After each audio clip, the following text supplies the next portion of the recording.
Amigos telespectadores da Rede Vida de Televisão e do programa Páginas Difíceis da Bíblia, eu ainda pediria a atenção, a delicadeza de todos, que transmitam aos interessados que o nosso programa mudou de dia e mudou de horário.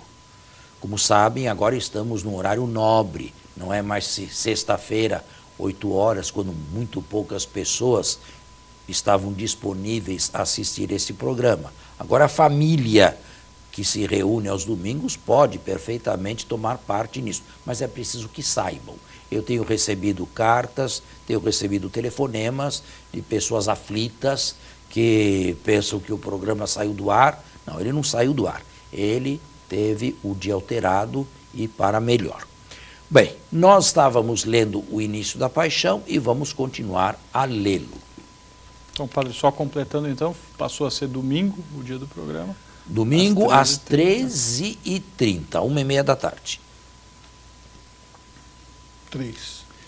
Seguimos com o João, capítulo 18, versículo 3º em diante. Judas, então, levando à corte guardas destacados pelos chefes dos sacerdotes e pelos Judas, fariseus, então, levando à corte. Bom, e depois guardas do sumo sacerdote. Esses guardas do sumo sacerdotes eram a polícia do templo. Agora, a coorte era um destacamento romano. Normalmente, a coorte podia ter 600 soldados, ou então um manípulo, 200 soldados. Era chamada a cohors itálica. De onde eram esses soldados? Normalmente se diz ou se pensa que eles eram italianos, da Península Itálica. Não, eles não eram italianos, não. Eles eram recrutados entre os nativos, não judeus, claro, entre os nascidos na Palestina ou na Síria, Palestina, e a serviço dos romanos. Dentre eles, devia haver um outro chefe superior, este sim, de origem itálica, de origem italiana, mas a grande maioria dos romanos aí, entre aspas, eram soldados sírios e palestinos que nunca na vida pisaram na Itália, mas estavam a serviço do procurador. Alguns se perguntam, mas para apanhar um homem desarmado, precisa de um destacamento de 600 homens. Não é isto aqui um tanto exagerado? Ou esperavam complicações ali no momento da captura? Não sei honestamente o que dizer. Apenas isto. João aqui se distingue claramente dos sinóticos, porque nenhum sinótico coloca nenhum romano na captura de Jesus. Nenhum soldado trabalhando para Roma na captura ou no momento em que Jesus foi capturado no jardim do Getsemane. João faz. Por quê? Não vejo aqui nenhuma razão teológica. Quiseram ver uma razão teológica para o advento desses romanos, alguns comentaristas, para mostrar que o mundo, no seu inteiro, estava contra Jesus. Judeus e não judeus. O mundo. Mas não há nenhuma orientação do evangelista que leve os leitores a perceberem essa sutileza, esse detalhe nas entrelinhas que estava colocando o mundo contra Jesus. Portanto, eu acredito que se os romanos estiveram presentes, o número é absolutamente discutível, eles o fizeram porque Pilatos também deveria estar interessado na captura de Jesus. Claro, por motivos diferentes. A Pilatos não interessavam motivos religiosos. A Pilatos interessavam motivos políticos. Saber se aquele homem de quem tanto se falava era um potencial inimigo de Roma, um potencial agitador, um potencial terrorista, ou se, pelo contrário, era uma pessoa simples, a seu ver, a ver de Pilatos, um pobre coitado, com ideias malucas na cabeça, mas sem nenhum perigo político para Roma. Eu já tive ocasião aqui de dizer que os romanos devem ter tido uma parcela bem maior de participação na captura, na prisão e na morte de Jesus do que normalmente os evangelhos canônicos deixam imaginar. Nós temos aqui duas imagens dificilmente conciliáveis de Pilatos. Nos sinóticos, um Pilatos, porque se Pilatos estivesse tão interessado em Jesus a ponto de pedir cooperação para as autoridades judaicas, como é que depois se modifica interiormente e começa a defender Jesus?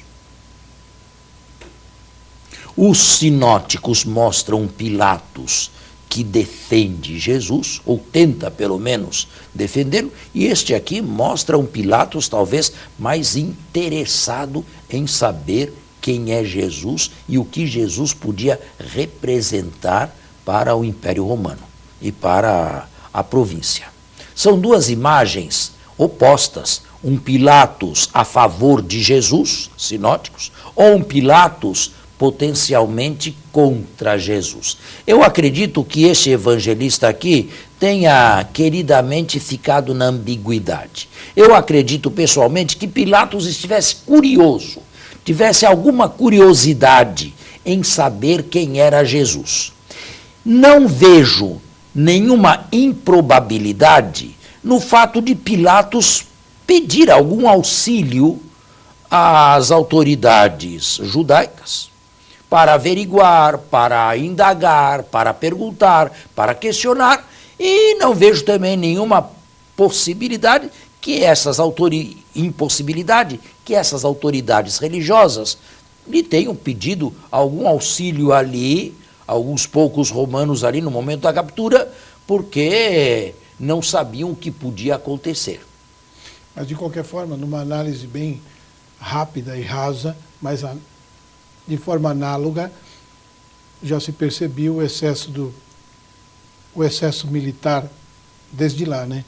Manda 200 para pegar um. Agora, aí realmente eu não sei se a cor aí deve ser entendida com 600 ou 200, a mim me parece de qualquer forma muito, é um excesso, muito excessivo, né, para prender um homem desarmado.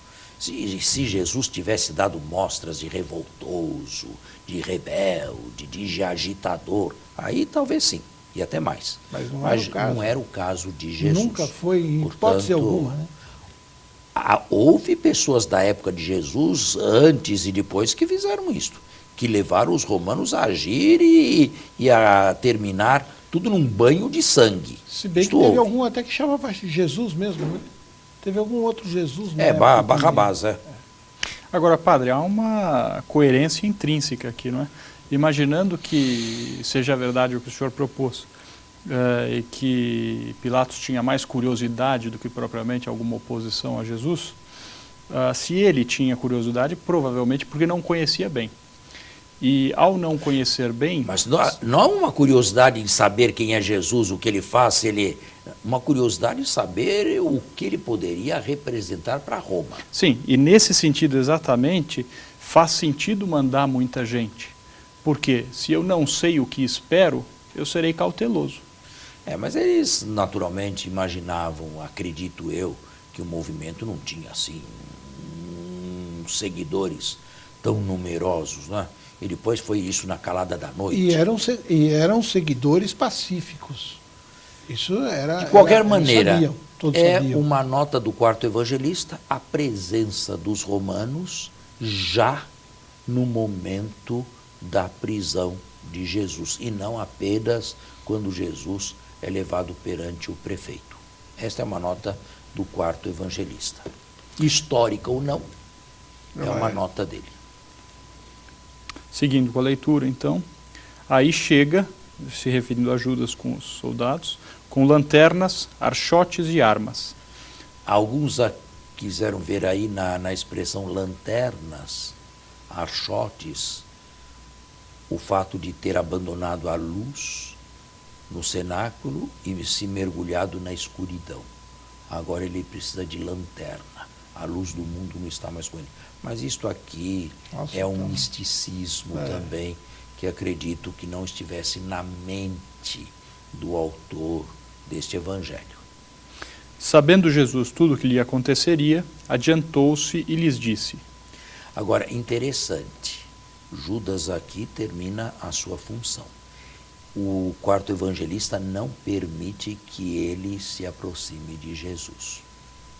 Não diz como os sinóticos que ele beijou Jesus. O texto não fala isto. Termina aí. Simplesmente o guia daqueles que prenderam Jesus. E o senhor entende isso? Deve-se aqui. Por que o autor faria isso? Fez isso? Simplesmente não lhe deu importância nenhuma. Importância alguma. Os sinóticos deram um pouco mais de importância porque falaram da morte de Judas. Mateus por enforcamento, ainda antes de Jesus, quando foi jogar as moedas no templo e se enforcou, e Lucas, uma outra versão completamente diferente nos Atos, com aquele dinheiro teria comprado um campo, e naquele campo, dias depois, foi acidentado, caiu para a frente, arrebentou-se em dois e se esparramaram suas entranhas todas. Nós temos que fazer aí um intervalo e voltamos já.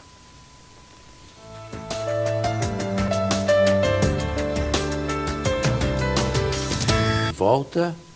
E eu tinha uma dúvida, padre. Nós estávamos falando da historicidade dos fatos e especialmente deste trecho do Evangelho. Parece que seria, a mim pelo menos, me parece ser mais razoável a apresentação de João. As outras parece que romantizam um pouco a relação de Judas ao entregar Jesus. E ao pura e simplesmente colocá-lo no lugar em que indica onde estará Jesus, parece que historicamente, para mim, ganha um pouco de prestígio. De qualquer maneira, João não entra no término, no final da vida de Judas, como Mateus, enforcamento, e Lucas, Atos, com um incidente fatal nesse campo comprado. Para mim, essas duas versões são folclóricas. Isto é, se sabia, folclóricas, mas com fundo de verdade, se sabia que este Judas teve um fim trágico. E a partir deste conhecimento, histórias foram sendo criadas a seu respeito. Duas vieram parar aí em textos canônicos do Novo Testamento. O mais delicado de tudo isto é que o traidor de Jesus, ou aquele que entregou Jesus, tinha o nome do povo judeu, Judas. E isto aqui provocou uma onda de antissemitismo na igreja, que foi impressionante, não poupando até doutores do calibre de São João Crisóstomo, Santo Agostinho, São Tomás e até Lutero. É mesmo? Judas, o representante dos judeus. Judas, a caricatura do judeu. Está vendo? Isto valeu um antissemitismo muito forte nesses 20 anos, 20 séculos de história cristã. Graças a Deus, as relações hoje entre Igreja Católica e judeus estão bem melhores do que no passado. Nós não podemos de forma nenhuma condenar os judeus como tal, nem os da época de Jesus, numa generalidade. Apenas as autoridades religiosas, estas sim, que arquitetaram todo o fim de Jesus. Estas são responsáveis ou culpadas historicamente pelo que terá acontecido com Jesus. Mas, infelizmente, carregamos nós sim uma pecha passada de antissemitismo. Hoje, repito, as relações estão bem melhores. Não quero dizer que não haja atritos de vez em quando, sabe? Quando o Papa canonizou Edith Stein, houve uma grita do lado de lá. Mas como?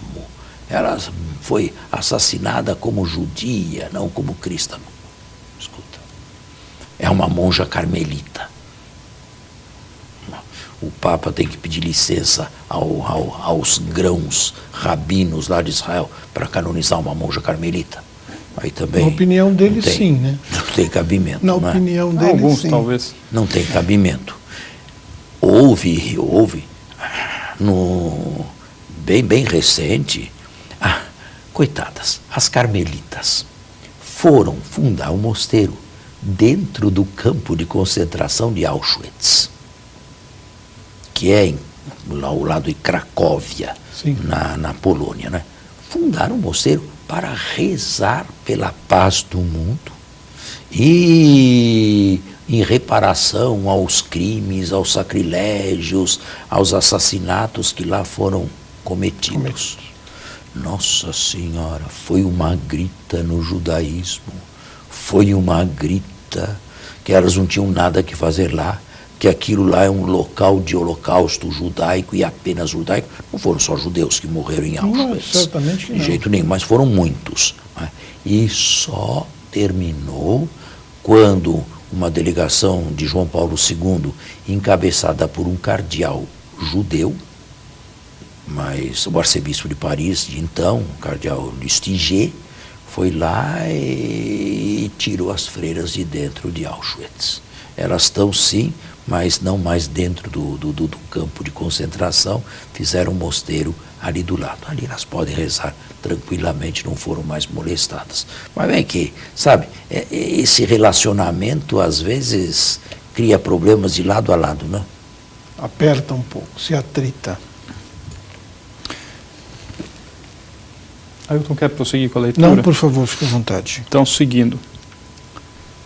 Sabendo Jesus, eu vou retomar de onde nós paramos. Sabendo Jesus tudo o que lhe aconteceria, adiantou-se e lhes disse: a quem procurais? Responderam: Jesus, o Nazareu.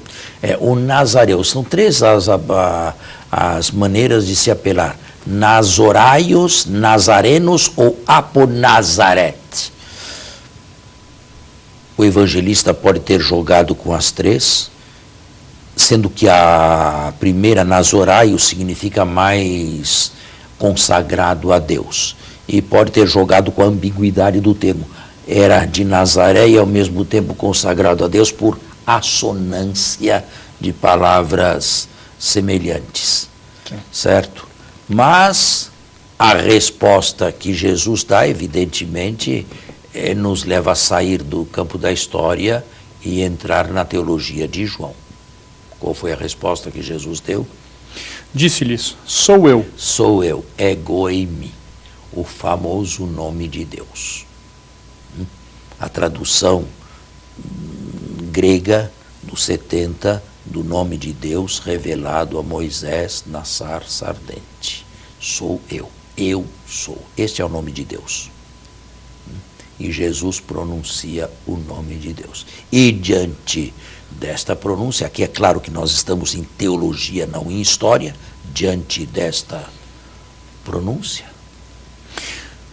Judas, que o traía, estava também com eles. Quando Jesus lhes disse: sou eu, recuaram e caíram por terra. Vejam, em Marcos é Jesus que cai por terra.